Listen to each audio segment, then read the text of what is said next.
আসসালামু আলাইকুম প্রিয় দর্শক, আমি আবু জাফর রাজু। আজকে এসেছি আকিজ ফাউন্ডেশন মাদ্রাসায়। এটি কেরানীগঞ্জে অবস্থিত, ঢাকা মোহাম্মদপুর থেকে খুব বেশি দূরে নয়। তো এই মাদ্রাসাটি দেখতে পাচ্ছেন খুবই অসাধারণ এবং খুবই সুন্দর খোলামেলা পরিবেশে একটি মাদ্রাসা, যেখানে প্লে গ্রুপ থেকে 1 পর্যন্ত এবং হেফজও করানো হয়। এই মাদ্রাসাটির আদ্যপান্ত নিয়ে আমি আপনাদের সামনে উপস্থিত হচ্ছি। দয়া করে সঙ্গেই থাকুন।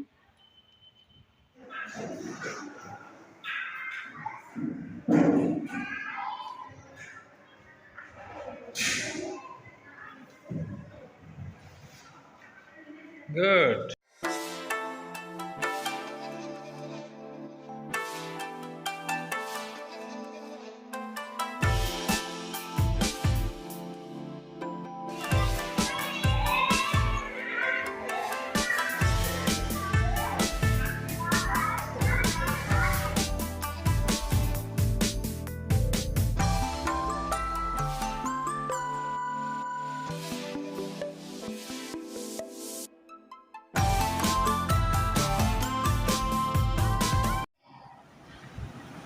আলহামদুলিল্লাহি কাফা ওয়া সালামুন আলা ইবাদিল্লাযিনা ইসতাফা আম্মা বা'দ।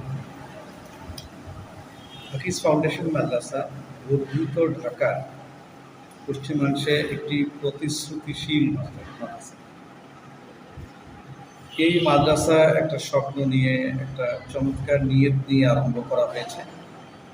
কেননা আমাদের বাচ্চারা দ্বিমুখী শিক্ষানীতির কারণে ভেতর থেকে তারা বিভাজিত হয়ে যায়।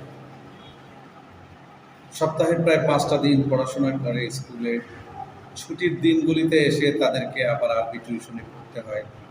ফলে তাদের যে আনন্দ ঘন সময়টা আছে, এই আনন্দ ঘন সময়টা তাদের সত্যিকার অর্থে নষ্ট হয়ে যায়। বাচ্চাদের ভিতরে প্ল্যান থাকে, আমি দাদা বাড়ি যাবো, আমি একটু শপিংয়ে যাবো, আমি একটু কার্টুন দেখবো, আমি একটু খেলা করবো। কিন্তু ওই সময় উস্তাদ জি আসেন একটু আরবি পড়াতে, তিনি কোনো মার্কস দেন না, তিনি কোনো অ্যাওয়ার্ড দেন না, কোনো রিওয়ার্ড দেন না। ফলশ্রুতিতে যেটা হয়, বাচ্চারা একসময় হুজুরের প্রতি বিরক্ত হয়, হুজুরের প্রতি বিরক্ত হতে হতে ইসলামের প্রতিও বিরক্ত হয়ে যায়। এমন তো অবস্থায় আমরা একটা কম্বাইন্ড শিক্ষা কারিকুলাম নিয়ে একটা চমৎকার স্বপ্ন নিয়ে আরম্ভ করেছি এবং খুব বেস লাইন থেকে ইসলামিক বিহেভিয়ার, তালিম, তামাদ্দুন, তাহজিব, কালচার, এই জিনিসগুলোর সমন্বয়ের সাথে সাথে ইংলিশ, ম্যাথ, আরবি, কোরআন, প্রয়োজনীয় বিষয়, এগুলোকে আমরা একটা কম্বাইন্ড ডিজাইন করেছি। এখানে আমাদের টিচাররা অনেকে ইংল্যান্ডে থেকে তিনারা ট্রেনিং দিয়ে এসেছেন। আমাদের চেয়ারম্যান সাহেব এবং আমাদের যিনি ডিরেক্টর প্রতিষ্ঠানে, ওনারাও হাজব্যান্ড ওয়াইফ দীর্ঘদিন বাইরে ছিলেন ট্রেনিং দিয়ে, ইংল্যান্ডের চেস্টারশায়ার এবং বিভিন্ন জায়গাতে ট্রেনিং দিয়ে আমাদের টিচারদেরকেও ট্রেনিং দেওয়া হয়েছে।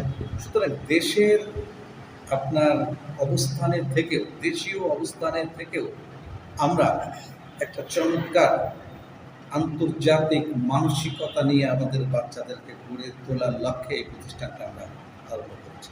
দেখেন, আমাদের অনেক এরিয়া পড়ে আছে, আমাদের অনেকগুলো রুম পড়ে আছে, কিন্তু তা সত্ত্বেও আমরা অনেকগুলো ক্লাস কিন্তু কমার্শিয়ালি খুলে ফেলছি না। আমরা প্রত্যেকটা বছর এক একটা করে ক্লাস নিয়ে স্টেপ বাই স্টেপ এগিয়ে যাচ্ছি, কারণ আমাদের কোয়ালিটি স্টুডেন্ট দরকার, কোয়ালিটি এনভায়রনমেন্ট দরকার।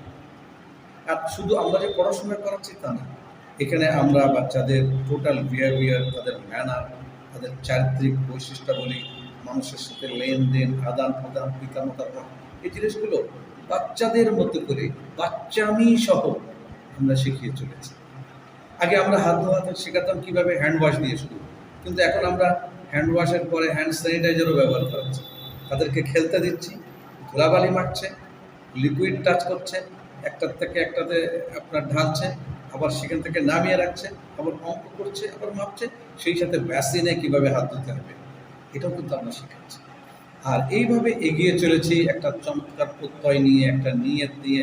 অনেকে বলে মানুষ তার স্বপ্নের সমান বড়, ইসলামিক দৃষ্টিকোণ থেকে আমরা বলি মানুষ তার নিয়তের সমান। এই জন্যে গার্জিয়ানদের যেমন ভূমিকা রয়েছে, বাচ্চাদেরকেও তার প্রতিষ্ঠানে এসে একটা ভালো লাগা থাকতে হবে, প্রতিষ্ঠানের প্রতি একটা ভালোবাসা, একটা আকর্ষণ, এই জিনিসটা থাকতে হবে, একটা কম্পেয়ারনেস থাকতে হবে। এই জিনিসগুলি সহ কিন্তু আসলে আমরা আমাদের প্রতিষ্ঠানটা। আচ্ছা স্যার, এখানে কতটুকু জায়গার মধ্যে এবং আপনার কত বিল্ডিং কয়তলা এবং এই বিষয়গুলো যদি একটু বলতেন। দেখেন, অনেকেই কিন্তু ছোট্ট একটা বিল্ডিং ভাড়া করে তাদের স্কুল আরম্ভ করে। আমাদের স্কুল কর্তৃপক্ষ বা আমাদের মাদ্রাসা কর্তৃপক্ষ ওনারা কখনোই এটা চান না। একটা গ্র্যান্ড ফিলিংসের জন্য একটা বিশাল আয়োজন দরকার।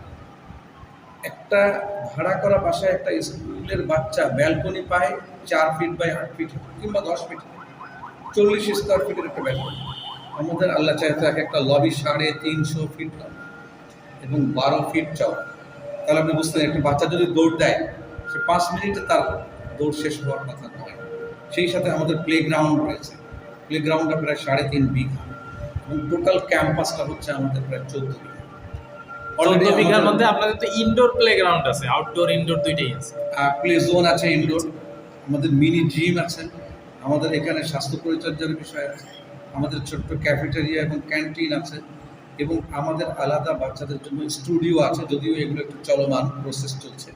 এবং সেই সাথে পিটি প্যারেড উন্মুক্ত স্থানে করার জন্য চমৎকার ল্যান্ডস্কেপ মিলেই আসলে আমরা এগিয়ে। ট্রান্সপোর্ট বিষয়টা একটু বলুন। ট্রান্সপোর্ট প্র্যাকটিসটা আমাদের জন্য খুবই গুরুত্বপূর্ণ।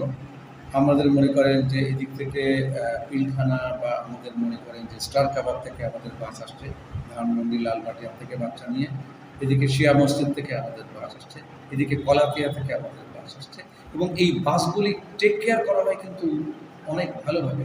মানে যারা সুপারভাইজার আছে তারা কিন্তু ভালো শিক্ষিত, কেউ কেউ টিচার, তারা বাচ্চাদেরকে আদর করে তুলছে, নামিয়ে দিচ্ছে, এবং নামানোর আগে গার্জিয়ানকে ফোন করছে 5 মিনিট পরে আমরা পৌঁছে যাচ্ছি আপনার আপনার রাস্তার পাশে বা আপনার ঘরের দৌড়গোলায় আপনি নামবেন। এরকম কিন্তু আমাদের বিষয়গুলি আছে। এবং আমাদের সবসময় কোনো না কোনো ফিমেল টিচার কিন্তু বাসে থাকে, তারা বাচ্চাদেরকে গাইড করে। এবং কখনো কখনো যদি আমরা বুঝি যে বাস আটকে গেছে ট্রাফিক জ্যামে, তখন কিন্তু আমরা বাচ্চাদের কোনো না কোনো একটা লেসন শুরু করিয়ে দিই। সেটা দোয়া হোক, সেটা কোনো একটা নাশিদ হোক, সেটা কোনো একটা ইসলামিক সঙ্গীত হোক, বা সেটা অন্য কোনো একটা রাইম মুখস্থ করানোর বিষয় হোক, আমরা কিন্তু বাচ্চাদেরকে বোরিং হতে দিই না। ঠিক এইভাবে তাদের ভালো লাগার জায়গাটা আমরা আসলে গড়ে তুলছি। বর্তমানে কোন ক্লাস পর্যন্ত আছে? দেখেন, আমাদের তো ক্যাপাসিটি আছে, আমরা একেবারে এসএসসি পর্যন্তই প্রথম বছর বা দ্বিতীয় বছর কমপক্ষে যেতে পারি আল্লাহ চাইতো। কিন্তু আমাদের কর্তৃপক্ষের নির্দেশনা হচ্ছে স্টেপ বাই স্টেপ প্রত্যেক বছর একটা করে ক্লাস বাড়বে। সেভাবে আমরা এই বছর ক্লাস 1 পর্যন্ত যাচ্ছি। আর ক্লাস 1-এ আমাদের 2টো সেকশন থাকছে, একটা সেকশন জেনারেল সেকশন, আর একটা হচ্ছে হিফজ সহ, মানে কুরআনুল কারীমের ম্যান্ডেটরি পার্টটাকে প্রি হিফজ আকারে আমরা আর কি এখন করছি। অর্থাৎ আধুনিক শিক্ষার পাশাপাশি ইসলামিক শিক্ষার সমন্বয় ঘটানো হচ্ছে। আধুনিক শিক্ষা বলতে কি ইংলিশ মিডিয়াম বা ইংলিশ ভার্সন এরকম কিছু হচ্ছে নাকি? আমাদের ক্লাস 4 পর্যন্ত এটা ইংলিশ মিডিয়াম, কারণ আমরা মনে করেন কেজি থেকে আমাদের ক্লাসরুমে আর কোনো বাংলা শব্দ বলি না, শুধু বাংলা ক্লাস ছাড়া, অর্থাৎ এটা পুরোপুরি আমরা আপনার এই ইংরেজি মাধ্যমে পড়াই, মানে একেবারে পিওর ইংলিশ মিডিয়াম। এবং আপনারা আমাদের ক্লাসগুলো ভিজিট করলে দেখবেন যে বাচ্চাদেরকে ডাকা হচ্ছে, বোর্ডের কাছে দাঁড় করানো হচ্ছে, তাদেরকে টাস্ক দেওয়া হচ্ছে, তাদেরকে অ্যাসাইনমেন্ট দেওয়া হচ্ছে, আবার সেগুলো এখানে করা হচ্ছে।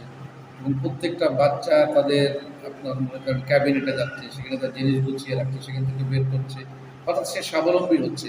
এই কাজগুলো কিন্তু আমাদের in house, indoor, in classroom করে দেওয়া হচ্ছে। ফলে বাচ্চারা যখন তাদের গার্জিয়ানদের কাছে ফিরে যায়, খুব বড় ধরনের কোনো হেডেক নিয়ে কিন্তু তারা যায় না।